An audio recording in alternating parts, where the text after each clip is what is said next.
It's car con carne. Let's eat in the car. It's car con carne.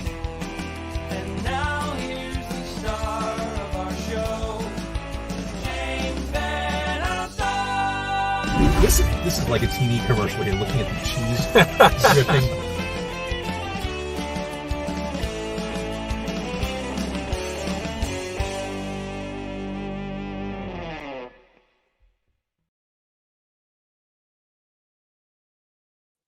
Well, we did it. It's Friday night. We made it. Congratulations. It's Car Con Carne. I'm James Van Alstad, on the show tonight, sponsored by our friends at Siren Records in McHenry. I go there a lot. I say this a lot. I'll probably be there between now and Record Store Day, but obviously you want to go on Record Store Day. And I'm wondering out loud, would it be too meta to buy an Alkaline Trio record in McHenry, where they're from? From Here to Infirmary is coming out on vinyl for Record Store Day. Also, the double LP Village of the Damned soundtrack, the John Carpenter soundtrack, fully realized. That's what I'm gunning for Record Store Day. Anyway, get your records on Record Store Day. Get your records, period, by going to Siren Records in McHenry. My guest tonight, no stranger to records, no stranger to making music for decades running, Vinnie Fiorello. We first came to know you through Less Than Jake. In the present day, we know you as An Inevitable. And to explain the Inevitables, it is both an art and music project based on a group of nobodies trying to save the world. And let's start there. First off, not a group of nobodies. It seems like your post Less Than Jake career has been far from quiet. No, I mean, here's the thing, that there's a bucket list that I had been just kind of ticking off going, I really wish I had time for this. I really wish I had time to do this. But when you're on a schedule of, let's say 4 to 6 months on tour, right? Then coming home, and then I co-own a tattoo shop in Gainesville, and I have Paper and Plastic I do a bunch of stuff with. Those bucket list things start to pile up, and the time starts to dwindle down. And after I left Less Than Jake, first and foremost, I became a dad that was there all the time, not part-time dad, full-time dad, where yeah, okay, I'm going to pick you up from school, and we're going to hang out, do homework. And that wasn't just when I was off tour. That was all the time. And I'm sure there's some other dads that are like, welcome to the club, dude. Like, this is like what I did, what I've been doing. But it was important for me and new for me, because when we had our daughter, I was on tour the entire time, so that's hard. That's really hard. Well, I wanted to know my daughter when she was not like a crazy teenager, right? I wanted at a moment for her to go, yeah, like my dad was here and was still around, on my birthday, and did this for his birthday. And I missed a lot of holidays being on tour. And I did also a lot of amazing things by being on tour. So it's not a poor, pitiful me type scenario. I love being on tour. I loved the people that came to see Less Than Jake, man. It was a community that, I had started it with Chris, the singer guitar player, and I left 27 years later. I did the majority, 98.9% of the lyrics. So being there and hearing the words that I wrote and experiencing, huge festival stages in Europe and Japan and traveling for 27 years, that was a beautiful thing. But it was time to be a dad, but it was also time to write a book and write more music and do a whole lot of other crazy and cool things. I love the entrepreneurship, and you've had your hands in so many things, and you continue to. Since we're starting with Less Than Jake, just to put a bow on it, this was not an acrimonious split. This was you just saying, I need to do this. I need to focus on this part of my life. Yeah, I mean, for me, it was so, not to bring down a Friday night, but I had broke my foot and tore some tendons. It was my kick drum foot. That was in February. And that was the start of our touring cycle all the way through to September. And taking that ability to be mobile on tour took everything like great away from being on tour, besides actually playing music for that hour and a half, right? And it really mentally started to build up where, very as it started to go on, I started to get more and more, depressed about not being home and being out on tour, but not enjoying being on tour. And at the end of Warped Tour, that was the last year of Warped Tour, besides the couple one-offs. But uh, I went that this is probably not for me. And I I was going to finish the year out, but then our trombone player buddy went, what's up? What's wrong? You seem disconnected." And I was like, that then yeah, this is where my head is at with it, right? And to put a bow on it, it was something that I needed to do for future me. That when I'm 60 and my daughter's a teenager and leaving, I could go back and go, I was a fucking good dad and I was present, you know? And I was there for a whole lot of like good shit and a whole lot of bad shit. I'm hoping that's not a lot of like bad shit, but I wanted to be there. I wanted to go, yeah, this is it. I only have one daughter. I don't plan on having any more kids. And it's that I want to be, I want it to be right. I don't get a second shot. Like I have friends that are like, I fucked the first one up, but the second kid was great, and I did all the right things for the second and third kid or second kid. And another guy that has been in, it's a legendary punk band. I won't say who it was, but he's a new dad, but also has some older kids. He went, "You got to be there. You got to be there." And when all is said and done, all you have is family. And make sure that that's in line. And I did. I took it to heart. And when I left, it was bittersweet. Still to this day, if I see something online and it's live of a song that it's the lyrics, right, and it sends that moment of like, oh, I'm not there, and there's that separated part of the complete picture that's not there, and but the world goes on and the community goes on and the songs still get played, and that's a beautiful thing as well.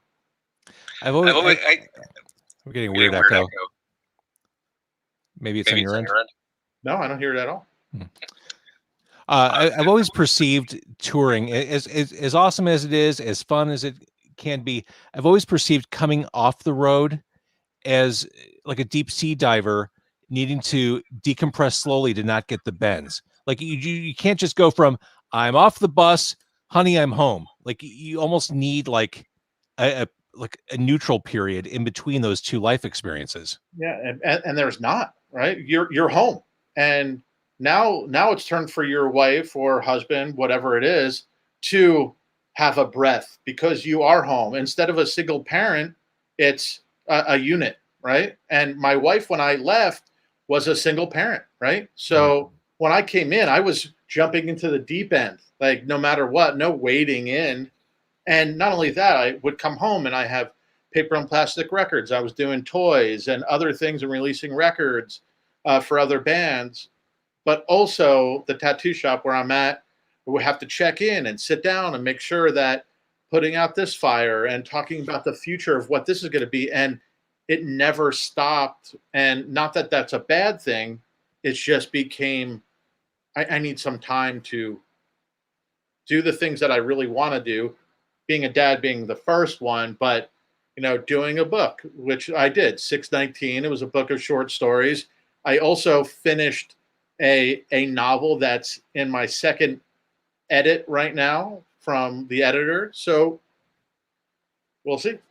Are you one of those guys that always has to be doing something, always has to have something creative going? Like Yeah. you have a hard time being dormant?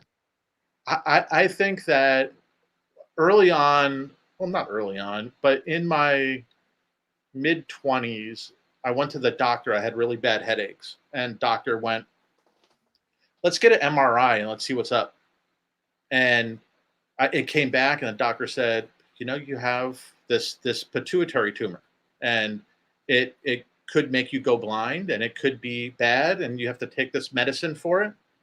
And it shook me to the core about what am I going to do? How am I going to be known and remembered? And it took this hyper drive of creativity. And I've always had like my hands in some things, but as soon as that happened, it was a pull cord and jump out of the plane, and went, I will do everything, and I will love doing everything. And I did, and I still do. So you're in the tattoo studio as we're talking right now. I heard the phone ringing in the background. Is it stressful to try and do an interview while you're trying to run operations there? No, everybody just left, right? So that call probably was someone like, hey, I just had a couple margaritas and I would love to come and get a tattoo. But our hours, there's a lot of parents here as well. So we end usually between 9 and 9:30, and now I'm here alone in the tattoo shop. So fantastic. Yeah. Do you have people coming in just to like gawk at you and be like, Pezcor? Like, sometimes there's a few people who do that. There was one kid who drove through the night from Ohio to come because he knew I was going to be off tour. And he also knew from my social media that I would be in the tattoo shop. And he drove all the way through the night, got here, got a Less Than Jake tattoo, got me to sign it, and then got the signature tattooed underneath it. How does that make you feel? You know what? Awesome. Yeah. There's a lot of people that are like, I feel uncomfortable and it's weird.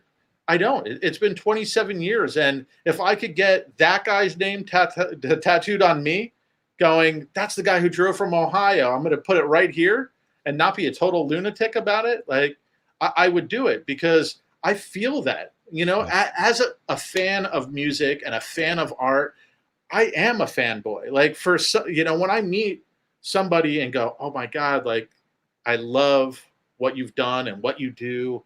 And I know that feeling. I know that feeling of, this is so important to me. These songs are important to me. The community is important to me. And I'm going to do it because I'm that way too, and we met Billy Bragg. I'm not sure if you know who that come on, Waiting for the Great Leap Forward. One of the first songs I played on college radio. Fucking love Billy Bragg. We had a moment while we were recording this record, Anthem, and he was playing in New Orleans where we were recording. And I love Billy Bragg. That's, oh my God, like that's an inspiration. But we hung around afterwards, and I was so awkward and weird. We were trying to ask him to sing on one of the songs, which he did, which was awesome. Brightest Bulb Was Burned Out. But I was fanboy. I like full fanboy. Like, oh my God, this is crazy. I can't believe it. And there it is, man. Like, I know that feeling because I am that way too. Like, it just is what it is. Do you do that thing where you say to yourself before meeting someone like Billy Bragg, okay, be cool, don't fuck this up. Be cool, don't fuck this up. No, I go, you're gonna fuck it up, but just roll with it. Who cares? So I fuck it up, though. I roll with it. So the Inevitables, tell me what this is. This was kickstarted. I mean, is there anything more punk rock than a community-enabled art project? I don't think so. I think that early on, I knew that we were going to crowdfund it some way, shape, or form.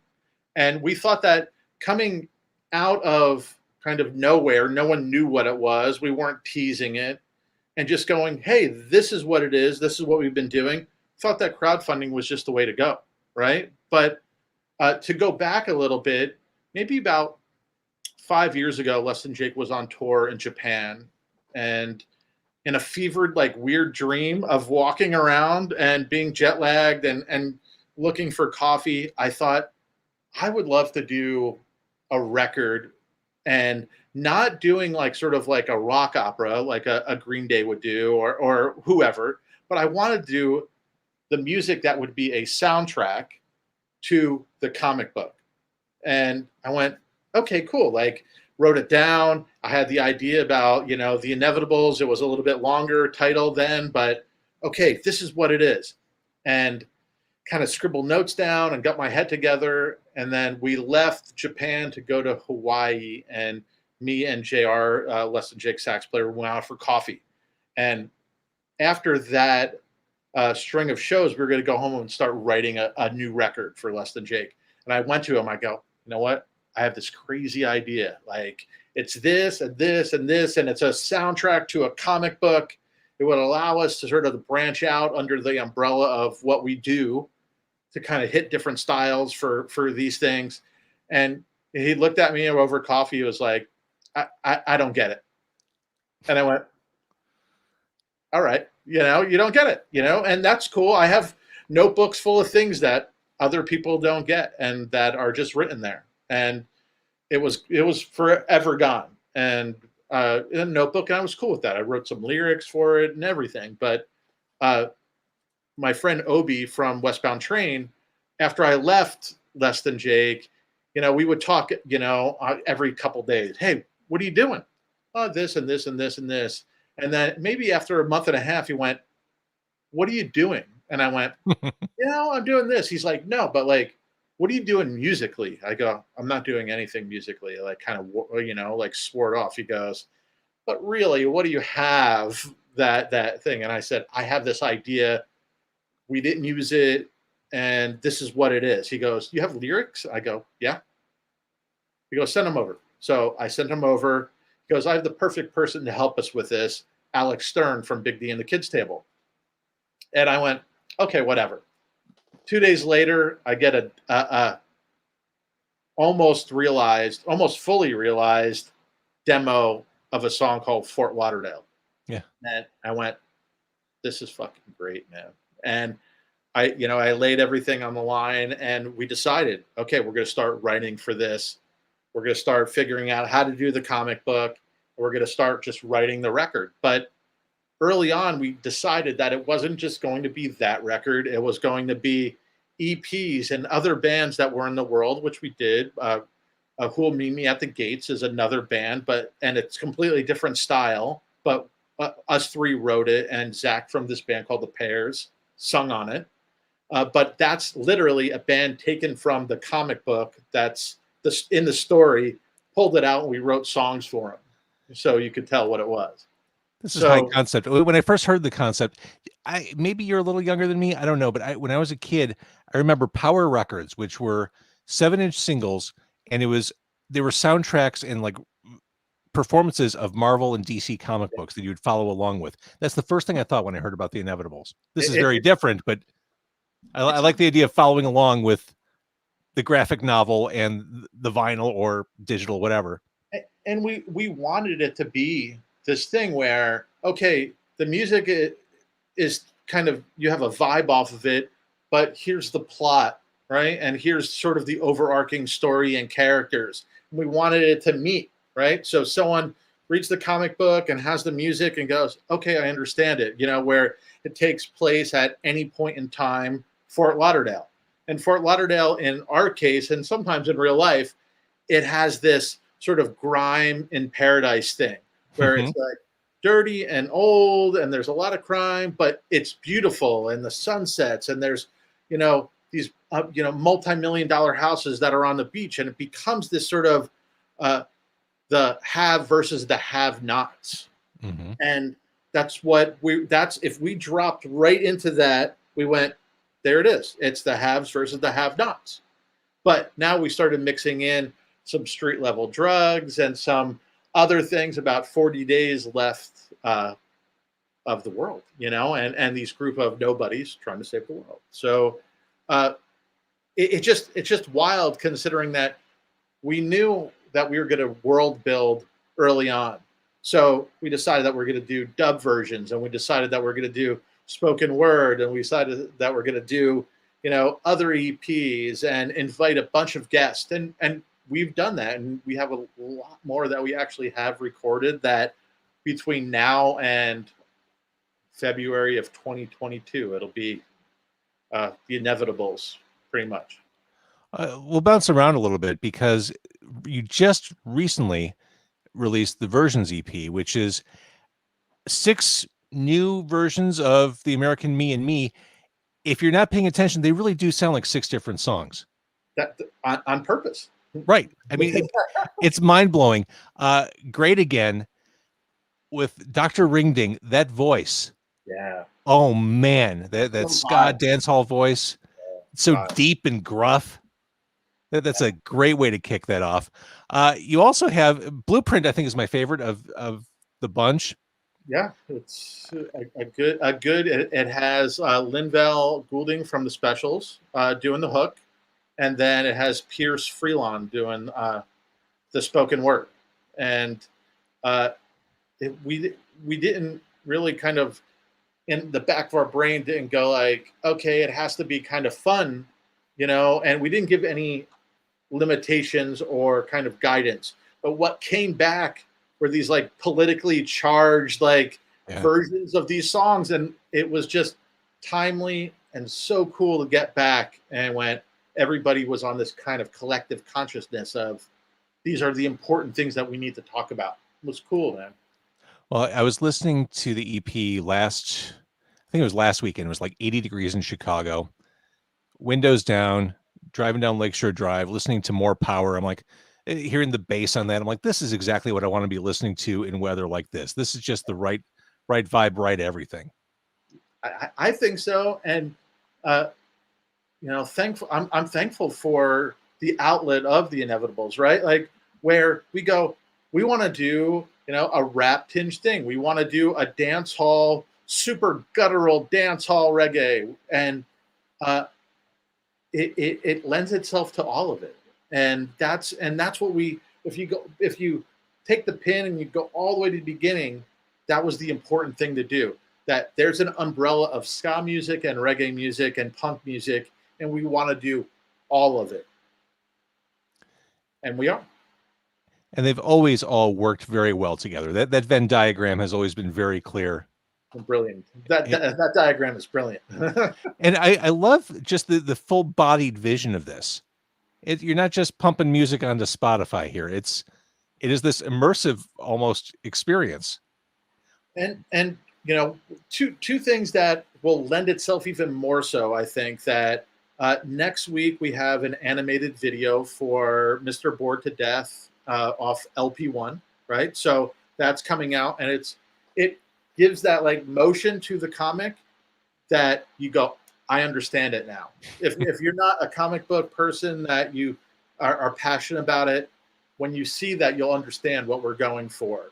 Then beyond that, I think that we're doing the Florida Man origin story, and the art is in the color phase now. All the inks are done, but we're doing it in that a massive newspaper format, right? So like when you open it up, it's going to be these like sprawling pictures and layout and colors, but it's all going to be in a huge full size newspaper, but go through. So as is befitting for Florida Man.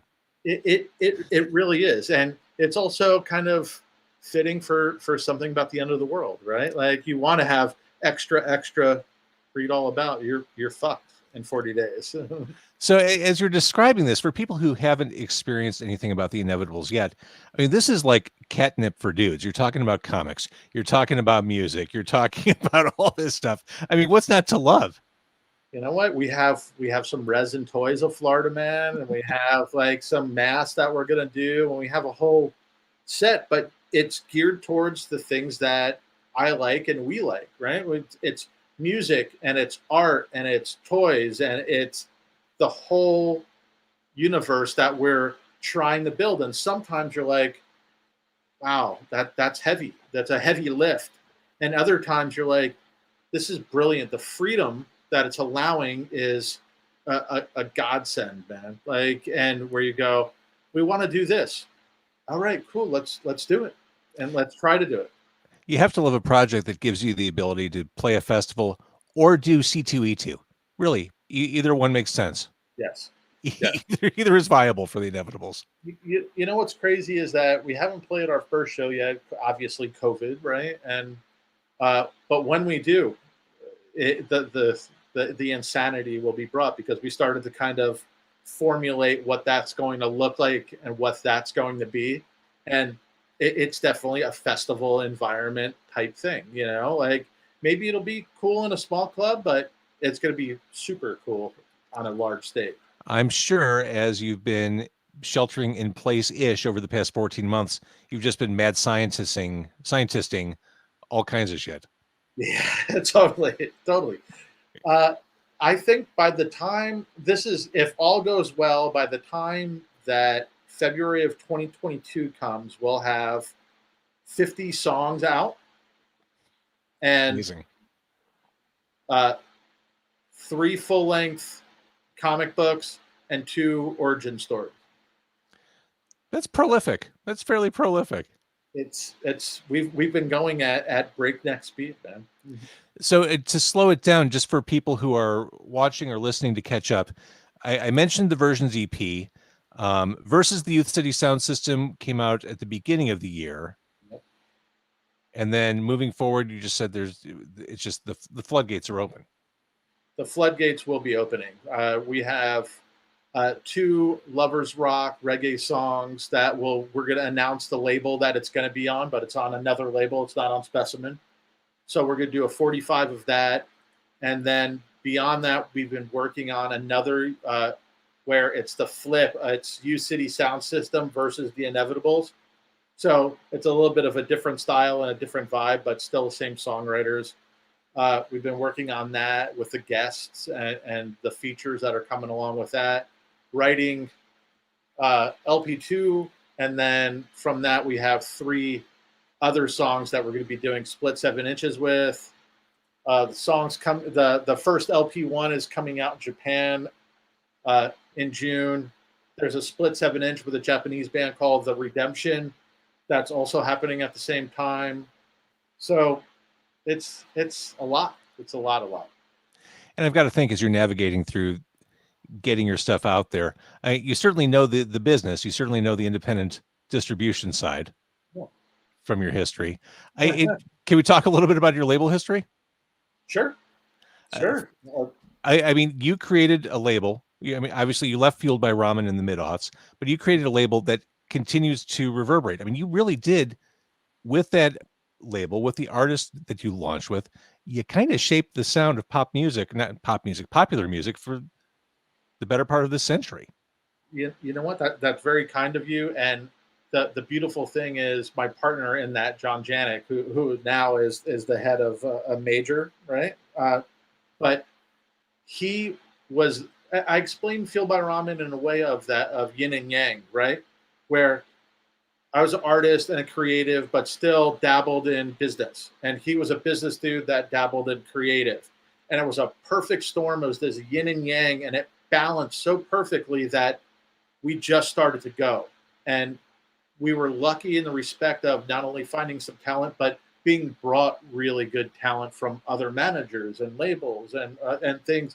And it really helped. But early on, we were firmly in the sort of pop punk element. We were putting out pop punk records, and Less Than Jake was touring, and we were taking those bands and selling those records. And it was a very cool, a nice parallel sort of thing that was happening. But then we found a few bands, and those bands found a few other bands, and that parallel ceased, and it just rocketed, ricocheted really, and then rocketed out. And with Fueled By, again, it was an amazing thing. But when it was time to go, it was time to go. And you left on your own terms. That's what I find as I get older that I like leaving on my own terms, and I don't want to sort of overstay. When people overstay, I kind of go like, aren't you reading the room, man? Like you got to go. And for me, I never want to be in that, like, the headspace of, dude, this is enough, Vinny, you got to go. Right. And I never wanted to be that way. And I'm not saying that it would be, but I like, if I feel that the rope is at the end and it's knotted, well, why am I holding on to the knot? Like, just let go, and then we're going to see what's going to happen. Well, you've managed through the years. I'm recording this in Chicago.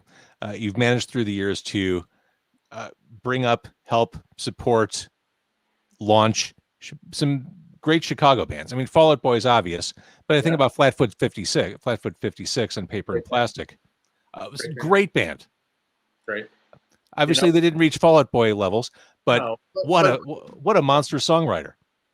Yeah, I mean, Flatfoot, so good. But like for me, Chicago is one of the epicenters of melodic punk music. It will always be, and I don't know what it is. Like if it's in the water or if it's in the air or if it's the winter like temperatures, but there's great bands, and there always is great bands, and there always will be. I mean, even on that like the lower part of it, the younger band, right? You have Rematch that I'm helping out, and When the Sun Sets also that I'm helping out, right? But on a Lost Music Collective, which is separate from Paper and Plastic, but pop punk label, right?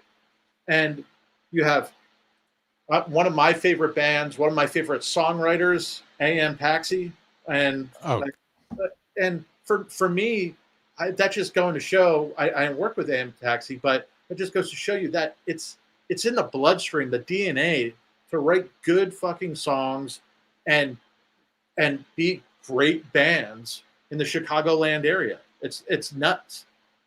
Well, I've always heard it described, or one of the secrets to what makes Chicago work musically. We're a woodshedder's town. Yeah, the winters completely suck, and that's when everyone is indoors working on their craft, writing their songs, recording. And that all said, I'm expecting the equivalent of a baby boom coming out of this pandemic musically. If that's the way winters are in Chicago, holy shit, the past 13 months have to be leading up to something. Yeah, you know what? It's crazy, but what you're saying really like kind of brings me back. There's one band that I really like from Chicago, and their younger band, Till Morning, right? And the thing for me, like the principal songwriter is a graphic designer, and not only a graphic designer but a tattoo artist, and he's in the band, he does things, and for me that dude right there in that band is a perfect example of Chicago. Like Chicago musician. Devin Parker. Great dude. Yes. I'm glad that you know. Yeah. Oh, yeah. No, I love Till Morning. You actually are more aware of what's going on in Chicago music than a lot of people, and you're not in Chicago. That's what's so cool about you, Vinny. I wish I could be. I think I should be at least like an honorary Chicago. I think you are at this point. I think you've earned that. So you must enjoy the business aspect somewhat of being involved in indie labels. Otherwise, Paper and Plastic wouldn't have ever been a thing. You know what? I like being creative. I am not over the moon about like sort of everything else that goes along with it, but it's a necessary evil, right? So like what I do love and I'm passionate about is music and art and creatives. And if at the end of the day, everything goes away, right? And I'm sitting in Gainesville, walking on a fucking like weird prairie with my wife, going to look at bison, which happened a couple of days ago. Sweet. But then that's cool, man. I look back and go, like the passion I had for the arts and for music and for punk rock, that it was all worth it and cool. And I could walk away and feel great about like what the legacy that's left in the wake, I have a lot of musicians who watch, who listen to this podcast, who've all been, past 13 months has been the shit show to end all shit shows. What this is a broad question, Vinny, forgive me, but what advice, what would you tell those musicians and exiting the pandemic, heading into this new normal? What's the best business or career advice you can give a fledgling band? Well, I mean, besides doing what you're passionate about, number one, right? But I think that if the pandemic taught anyone anything in the line of creatives, it's that they're putting too much emphasis on socials, which I think is great, but they're not putting enough like sort of direction to digital content, virtual content. And it was a scramble to like we're going to do, a live music cast and everything like that. But you should have been able to do like a walkthrough of your practice space already. You should have been able to do a walkthrough of a gallery of all your art. And You should have been able to go there and people follow how you're writing music and step by step and by step. If there's anything for younger bands who have this like sort of, you know, that passion and drive still, and not are like trying to scramble to make rent or do whatever. But if you have the time and the effort and a solid gig, you should be digging into digital content right now, because you never know when the next COVID's going to happen. You don't know when the next lockdown is going to be around the corner. You don't know what sort of this metadata that's out in the world already. It's all of a sudden it's going to have a different algorithm and shove everything to your website or do something. Like you have to do it, right? You have to get some headspace into it. Great advice. All right, so the inevitables, to lock into all the stuff that has happened and all the stuff that is coming, where should people direct their energy, Vinny? The inevitables.world. .world. Yeah. A .com simply isn't big enough for what you're doing. No, of course not. It's the world that we're living in, man. So it's important that that's what it was. Hey, are you closing up shop? No, I'm actually plugging my computer in so I don't lose you. Oh, gotcha. I was going to say that'd be the best symbolic way to wrap up this episode. Well, lights out. Good night, everybody. Yeah. Have a good night, Gainesville. All right. So, Vinny, stay on the line right there. The inevitables. I love what you're doing. I love the high concept, this like 360 immersive thing you have going. Super cool stuff. And like I said, I mean, just vibing on Lakeshore Drive in Chicago to More Power. I'm like, oh, I get this. This is so right on. I am glad is what I am. Thank you. All right. Stay right there. Thank you, everybody, for watching and listening. We're going to end the live stream.